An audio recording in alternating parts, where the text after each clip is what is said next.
called Make America Great Again, MAGA. Make America Great Again. I say to the Democrats when they come out, well, you know, we've got to try and stop MAGA. MAGA is Make America Great Again. What do you want to stop it for? That's what we're doing. They put in a candidate and we beat him badly. How did he do in the debate? Then they put in another candidate. This is like you have two fighters and one guy's losing. They say, come on out, let's put in another one.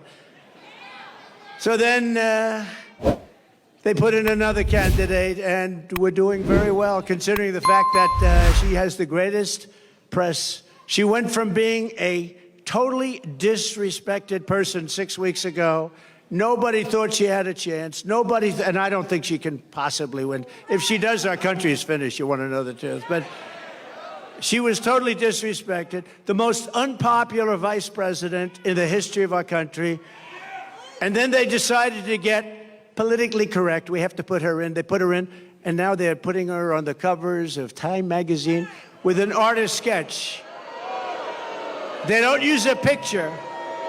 They don't use a picture. They use an artist sketch. I want to use that artist. I want to find that artist. I like him very much.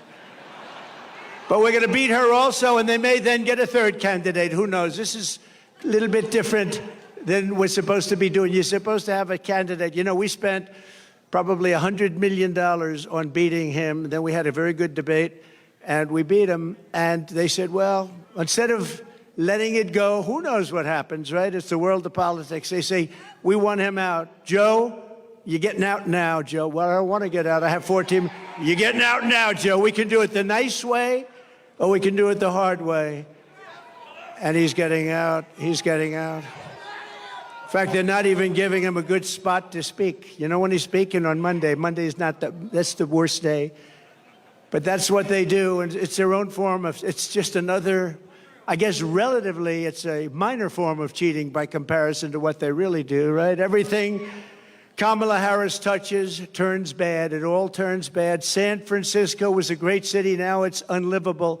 California was a great state. Now it's unlivable. She breaks everything, just like she broke the border, broke our economy.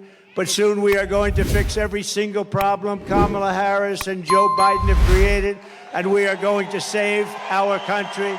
We are going to save America. We're going to save America. Now, this is a little bit different day because this isn't around. This is we're talking about a thing called the economy.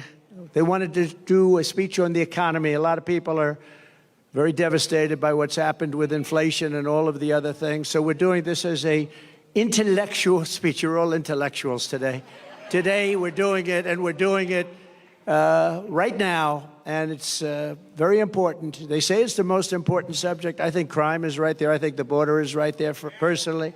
We have a lot of important subjects because our country has become a third world nation. We literally are a third world nation.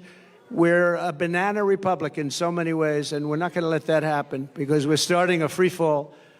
But from today and from the day I take the oath of office, we will rapidly drive prices down and make America affordable again. We're going to make it affordable again.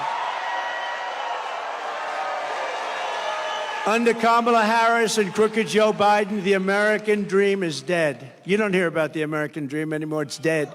Her radical liberal policies have caused horrific inflation, decimated the middle class, and gutted the finances of millions and millions of American families. Real incomes are down by over $2,000 a year per family. I mean, that's a lot of money. They're down by that, and it's actually much more if you figure it a certain way. If you add some other categories in, it's much more than that.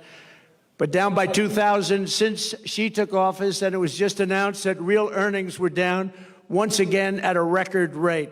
The Harris price hikes have cost the typical household $28,000. Congratulations. Hope everyone's happy. Credit card debt has exploded, and it's exploded to the highest it's ever been, and the cost of a typical monthly mortgage has tripled, and probably more than that if you think about it. We were at about 2.4%. And now you're up to 10% and even 11%, but you're really not there because you can't get the money even if you want to pay it. In July alone, 350,000 people were added to the unemployment rolls. Kamala Harris wants to talk about her fantasies, and they are everything she says. If I say something, she said, that's what she's going to do, too. I say, what are you doing? But she wants to talk for the future about these fantasies, but really what she needs to explain is the present suffering that she's caused along with Joe Biden. And by the way, they're a team. You know, she's trying to throw him overboard. She doesn't want to know who he is anymore. She doesn't want to talk about him anymore. She says, let's not bring this guy in. Let's not bring him in. No, they were a team. He appointed her as border czar, and she did the worst job in the history of borders, I will tell you. Does anyone here feel richer under Kamala Harris than Crooked Joe, than you were during the Trump administration? Is anything less expensive under Kamala Harris and Crooked Joe? I mean, we had inflation that I don't believe we've ever had inflation like that. You can go back a long way. Are you better off now with Harris and Biden than you were with a person named President Donald J. Trump? Do you know him? He's a nice gentleman. Nice gentleman. Subscribe to our YouTube channel to always be informed.